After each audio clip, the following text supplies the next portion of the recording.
Well, this is a case which began in 2011 when we were made aware of substantial rent increases. Then it had an evolutionary process.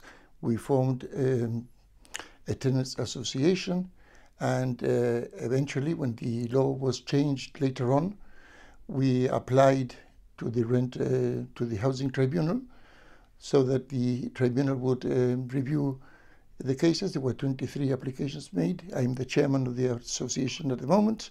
There have been 2 chairmen which preceded me. And as a result of that, the tribunal saw fit to protect the tenants. So what your position on the law as it stands at the moment is that it is fair and should not be changed? Well, yes, that is, I think it is a fair law, because although it controls the rent, it controls the rent of only the people who were in the building before the amendment was made in 2013. That is only a group of people that can never grow larger. It can only grow smaller. There's also only one successor. In many cases, some of the people living now are first successors. So it is only a question of time when everything would go back to the zone of the market rent the landlord which wishes to put up. Should the claimant be successful in seeking higher rent, basically, who would be affected by this?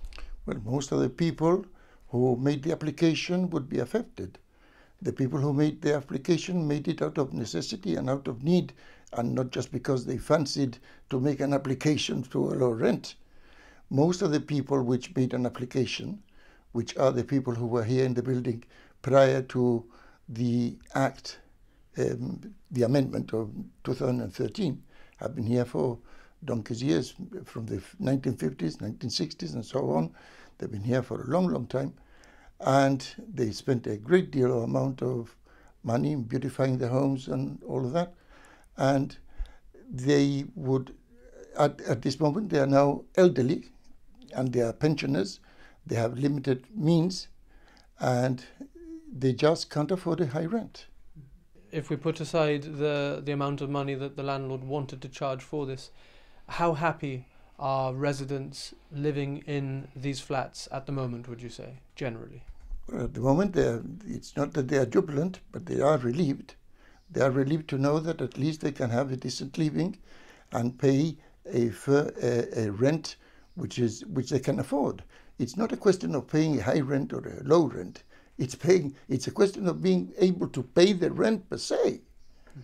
That's it. If you can pay the rent, then it's not just the rent. Then you have to pay the rates, the electricity, the telephone, the food, everything. And when you've got a budget of a pension, which is £1,200 a month or something like that, and you are charged £500 or £600 in rent, what does that give you to live the rest of the month?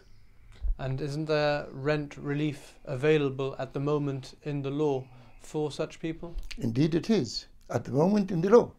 Yes, the rent relief is guaranteed to a certain sector of the public which will qualify for rent relief because it is means tested. But these are only the people which are protected by the 2007 Act. Now, we are protected at the moment by the 2007 Act by virtue of the fact that we have an amendment which is called the 2013 Act. So, because we have the 2013 Act, we can now apply for rent relief.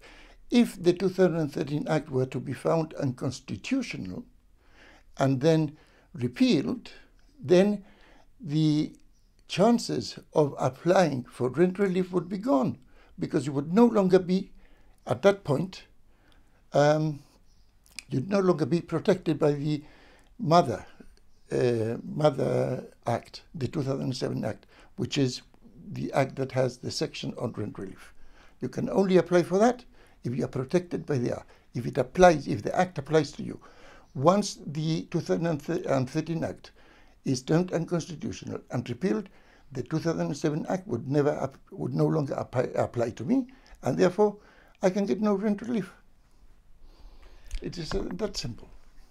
So, in summary, do you think that the landlord, the claimant, is being unreasonable in wanting to charge a higher rent? Not at all. I don't blame the landlord at all for wanting more money, for raising the rent.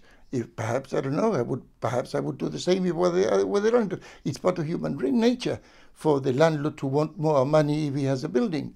But it's not a question of cent. Again, it's not a question of more money or less money. Some of the pensioners here cannot afford to live with a rent of £500 or £600 a month. Their budget does not permit it. And then there is also the black cloud hanging over your head. What happens with the next raise? Now it's 500 or 600, and then it's going to be what?